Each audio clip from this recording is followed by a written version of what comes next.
अगर ये video skip किया ना तो 2027 में जो एग्जाम देने वाले हो बहुत पछताओगे तुम लोग। क्योंकि मैं जो पढ़ाने वाला हूँ चैप्टर, इससे हर साल आपके बोर्ड में 2 या 3 क्वेश्चन आते हैं शॉर्ट फॉर्म में, और लॉन्ग फॉर्म में तो 2-3 पूछ ही लिए जाते हैं। इस चैप्टर का नाम है नियंत्रण एवं समन्वय। ये इतना ज्यादा इंपॉर्टेंट चैप्टर है कि आप सोच भी नहीं सकते हो। तो विदाउट वेस्टिंग एनी टाइम हम इस चैप्टर को शुरू करने जा रहे हैं आज। और ये चैप्टर बहुत बड़ा है तो 2-3 दिन लगेंगे इसको कवर करने में, ठीक है। तो बिना टाइम वेस्ट किए शुरू करते हैं Bihar board class 10th biology का ये चैप्टर नंबर 5। और इस चैप्टर का नाम है नियंत्रण और समन्वय। चैप्टर का नाम है नियंत्रण एवं समन्वय, ठीक है। अब नियंत्रण एवं समन्वय क्या होता है? नियंत्रण आप सभी को पता होगा, नियंत्रण किसको कहते हैं? कंट्रोल। और समन्वय मतलब कोऑर्डिनेशन, मतलब बॉडी कैसे अपने आप को कंट्रोल करती है, आपका बॉडी, आपका ब्रेन कैसे अपने आप को कंट्रोल करता है और कैसे कोऑर्डिनेशन होकर पूरे बॉडी फंक्शन को क्या करता है, ये नियंत्रित करता है। इसके बारे में यही पढ़ना है इसमें। अब एक एक लाइन, एक एक शब्द इसका पढ़ना बहुत ही ज्यादा जरूरी है। क्यों जरूरी मैं बता रहा हूं, देखो। जैव कार्यों के सफल संचालन हेतु सभी जीवों के अंगों एवं अंग तंत्रों का समन्वय तथा नियंत्रण जरूरी है।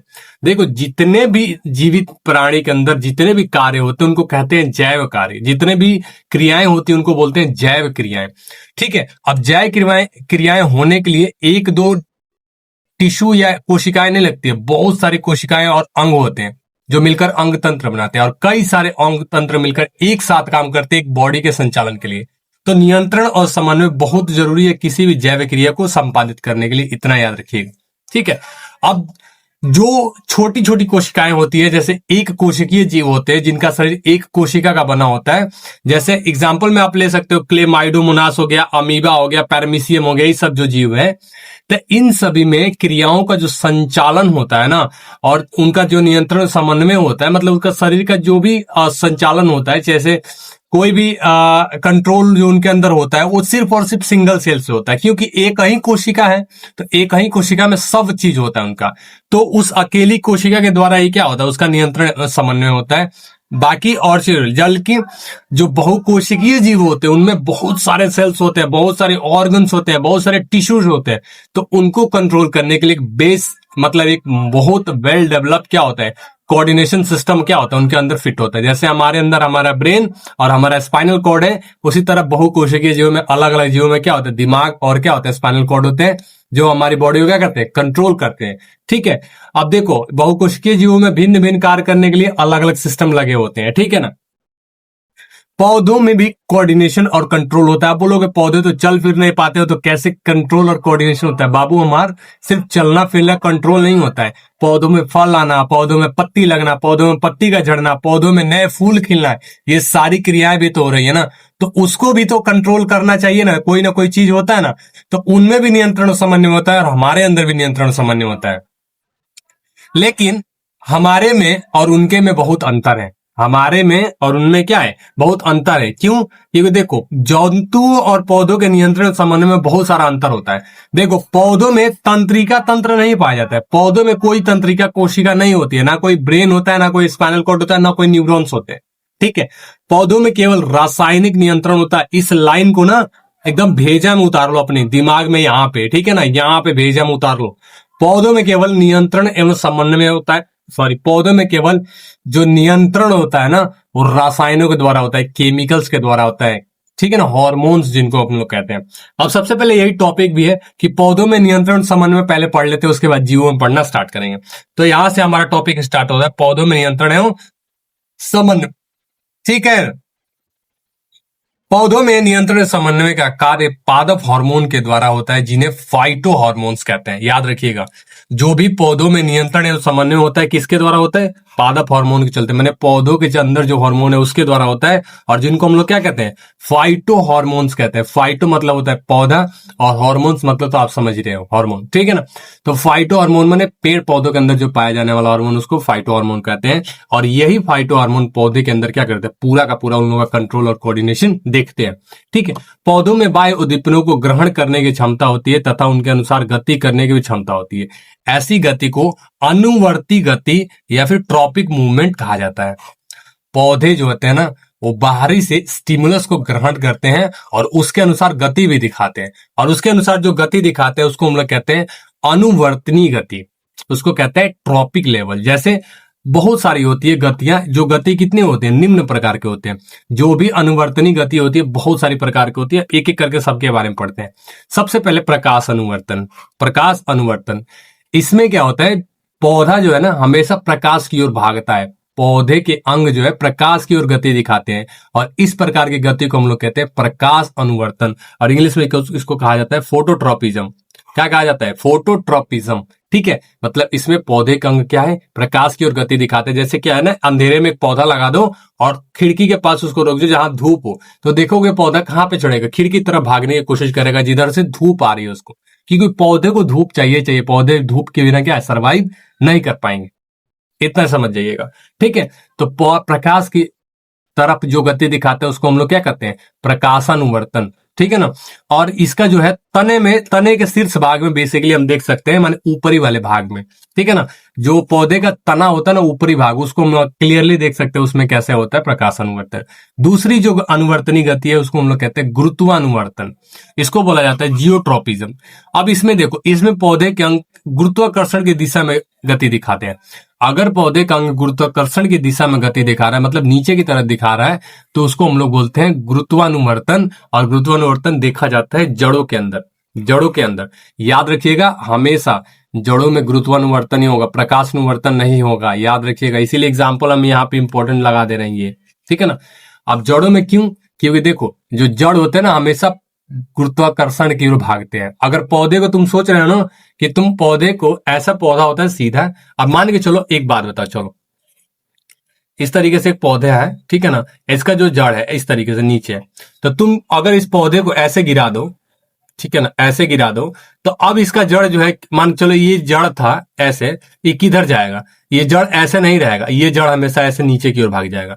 ये अभी भी क्या करेगा, गुरुत्वानुवर्तन ही दिखाएगा, मतलब गुरुत्वाकर्षण की दिशा में भागेगा। याद रखिएगा ये चीज। ठीक है, तो मतलब जो गुरुत्वानुवर्तन होता है कहाँ देखने को हमको मिलता है बाबू, वो मिलता है पौधों की जड़ों में देखने के लिए मिलता है। समझ गए, क्लियर हुआ।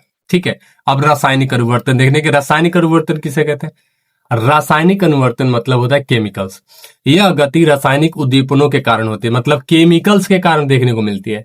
परागण के समय पराग कण से निकलने वाली पराग नलिका बीजांड में होने वाली गति इस प्रकार का अनुवर्तन दिखाता है। आपको बहुत बार हम लोगों ने क्या पढ़ाया है, हमने पढ़ाया है कि पॉलिनेशन जब होता है तो पॉलिनेशन में इस तरीके से ये वर्तिकाग्र है, ये वर्तिका है, और नीचे क्या है, अंडाशय है इसका। तो यहाँ पे जो जर्म गिरता है ना, मतलब जो जर्म प्लाज्म जिसको हम लोग बोलते हैं पॉलन ग्रेन, तो यहाँ से पराग नलिका निकलती है, और यहाँ से पराग नलिका इसके अंदर आके ओव्यूल के अंदर आके एंट्री करती है। तो यहाँ पे जो पराग नलिका आ रही है, तो इसका मतलब भ्रूण के अंदर से क्या होता है, उसके लिए केमिकल सिक्रेट होते हैं, जिसके चलते वो क्या होते हैं, उसके अंदर जा पाती है। तो इस तरह का अगर प्रकार मतलब अनुवर्तन जो होता है उसको हम लोग कहते हैं रासायनिक अनुवर्तन। और याद रखिएगा कब, ये परागण से पराग नलिका जो निकलती है उस समय दिखाया था। चौथा जो गति है उसको हम लोग बोलते हैं जलानुवर्तन, मतलब हाइड्रोट्रोपिज्म। हाइड्रो मतलब पानी होता है, फिजिक्स में बायोलॉजी में हाइड्रो का मतलब क्या होता है, पानी होता है। ठीक है, तो याद रखिएगा हाइड्रोट्रोपिज्म मतलब क्या होता है, जलानुवर्तन। मतलब इसमें क्लियरली है कि जिधर जल होगा उधर क्या होगा, मतलब पौधे के अंग जल की ओर होने वाली गति को जलानुवर्तन कहते हैं। और जलानुवर्तन कहाँ देखने को मिलता है बच्चों, वो होता है जड़ में। जलानुवर्तन हम लोग कहाँ देख सकते हैं, क्लियरली देख सकते हैं जड़ में। जड़ हमेशा क्या होता है, जल की ओर भागता है, याद रखिएगा। अब पौधों में रासायनिक समन्वय कैसे होता है, पौधों की जैविक क्रियाओं के बीच समन्वय स्थापित करने वाले रासायनिक पदार्थ को पादप हार्मोन या फाइटोहार्मोन कहते हैं। अभी क्लियर हो गया। ठीक है, पादप हार्मोन पौधे के विभिन्न भाग में पहुंचकर वृद्धि एवं अनेक उपापचय क्रियाओं को नियंत्रित करते हैं एवं प्रभावित भी करते हैं। पौधे के अंदर जो भी चीजें हो रही हैं, जो भी क्रियाएं हो रही है, चाहे जो भी नियंत्रण हो रहा है, जो कुछ भी हो रहा है, सारा का सारा किसके लिए जिम्मेदार है, वो सारा का सारा जिम्मेदार है फाइटो हार्मोन, जिसको हम लोग कहते हैं पादप हार्मोन, जो सभी क्रियाओं क्या होते हैं, नियंत्रित करते हैं। बहुत से कार्बनिक यौगिक जो पौधों से उत्पन्न नहीं होते हैं परंतु पादप हार्मोन की तरह कार्य करते हैं, उन्हें भी वृद्धि नियंत्रक या ग्रोथ रेगुलेटर भी कहा जाता है। अब देखो, ये जो पादप हार्मोन है ना, तो इनके जो होते हैं बहुत सारे तरह के होते हैं पादप हार्मोन। सबसे पहले रासायनिक संगठन तथा कार्यविधि के आधार पर हार्मोन्स को 5 वर्गों में विभाजित किया गया है। पौधों के अंदर जो भी हार्मोन पाए जाते हैं कितने तरह के होते हैं, 5 तरह के। अब पांचों का यहाँ पे नाम बहुत मस्त एकदम लिख दिया हूं। सबसे पहला जो नाम है उसको बोलते हैं हम लोग ऑक्सिन। ऑक्सिन कहा जाता है। दूसरा नाम है जिब्रेलिन्स, तीसरा नाम है साइटोकाइनिन, चौथा नाम है एब्सिसिक एसिड और पांचवा जो नाम है वो है एथिलीन।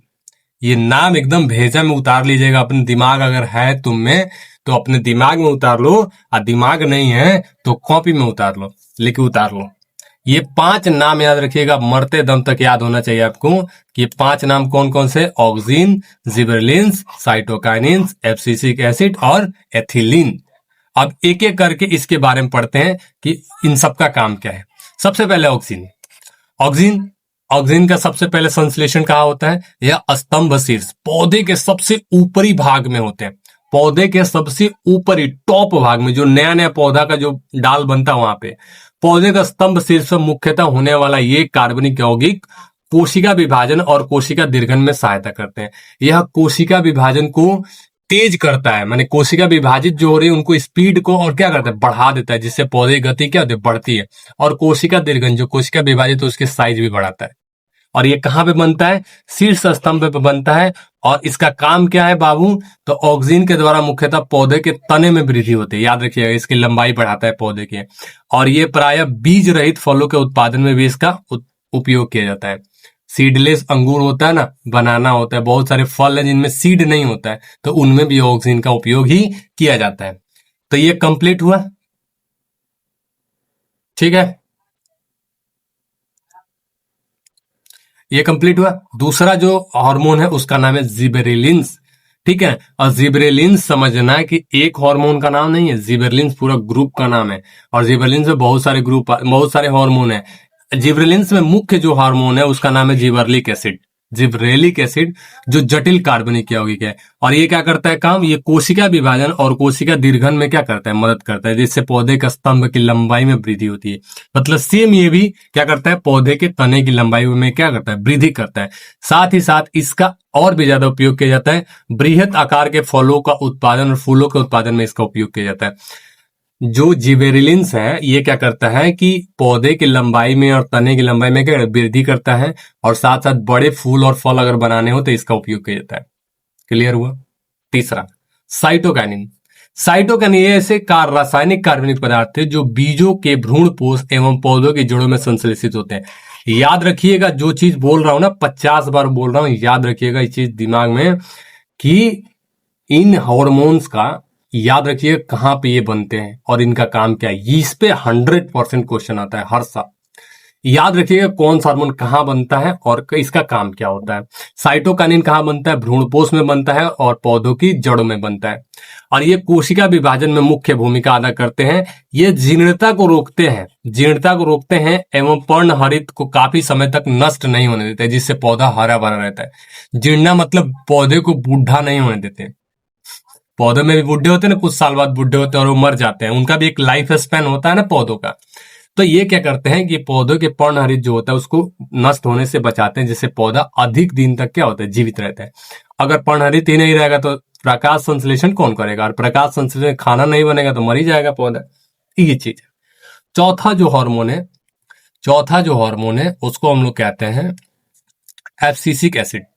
एब्सिसिक एसिड नाम से पता चल रहा है ये एक वृद्धि रोधक हार्मोन है। याद रखिएगा, यह एक कैसा हार्मोन है? वृद्धि रोधक हार्मोन है। वृद्धि रोधक कार्बनिक यौगिक है जो ऑक्सिन और जिबरेलिन के प्रभाव को उल्टा कर देता है। एक काउंटर करता है ऑक्सिन और जिबरेलिन के। ऑक्सिन और जिबरेलिन कोशिका विभाजन तेज करते हैं और ये क्या करता है, रोकता है। अगर ये ना होता तो क्या है, पौधे अनलिमिटेड बढ़ते रहते हैं, वैसे भी बढ़ते हैं लाइफ टाइम पौधे, लेकिन बहुत तेजी ग्रोथ से बढ़ते हैं। तो ये याद रखिएगा, एब्सिसिक एसिड एक वृद्धि रोधक हार्मोन है। यह ऐसा रासायनिक यौगिक है जिसे किसी पौधे पर छिड़कने पर पत्तियों का शीघ्र ही विगलन हो जाता है। मतलब ऐसा है कि अगर इसको छिड़क दो ना किसी पौधे पे तो पौधा के पत्तियां तुरंत मुरझाकर सब का सब झड़ जाएगी और पौधा क्या होगा, मर जाएगा। याद रखिएगा, हाँ, इसका उपयोग मत कर लेना कहीं जाके, ठीक है। अब एथिलीन, यह गैस रूप में पाए जाने वाला हार्मोन है। याद रखिएगा, यह क्या है, यह गैसीय हार्मोन है। याद रखिएगा, बहुत बार क्वेश्चन आया है, यह गैसीय हार्मोन है। गैसीय हार्मोन यह खास करके उच्च वर्ग के पौधों में पाया जाता है जो प्रतिकूल परिस्थितियों में रहते हैं। जो प्रतिकूल परिस्थितियों में रहते हैं उनमें यह पाया जाता है। यह फलों को पकाने में सहायक होते हैं, अतः इन्हें फल पकाने वाला भी हार्मोन कहा जाता है। जो हम लोग बाजार से खरीद के लाते हैं कार्बाइड, उसमें भी यही होता है। ये जब पानी में घोल के रखते हैं ना, तो जो गैस निकलता है ना, वो गैस नहीं होता है, वो एक हार्मोन होता है, और वही हार्मोन है एथिलीन। और एथिलीन क्या करता है, फल को पकाने में मदद करता है, इसीलिए इसको फल पकाने वाला हार्मोन भी कहते हैं। और जाहिर सी बात है, इसका उपयोग भी उसी करते हैं, फल पकाने में इसका क्या होता है, उपयोग किया जाता है। ठीक है, तो ये है आपका पूरा नियंत्रण समन्वय का इंट्रोडक्शन। और पौधों में किस तरह से क्या होता है, कोऑर्डिनेशन और कंट्रोल होता है सारे के सारे, और पौधे में कौन कौन से हार्मोन पाए जाते हैं, उनका क्या क्या काम है, सबके सब एक बार में क्या हो गया, कंप्लीट हो गया। अब कल के वीडियो में जंतुओं में देखेंगे, जंतुओं में किस तरीके से नियंत्रण समन्वय होता है, और आगे की पढ़ाई कंटिन्यू रखें। ठीक है, मिलते हैं नेक्स्ट वीडियो में, तब तक के लिए पढ़ाई करते रहिए और हैप्पी होली आप सभी को। मिलते हैं नेक्स्ट वीडियो में, तब तक के लिए गुड लक।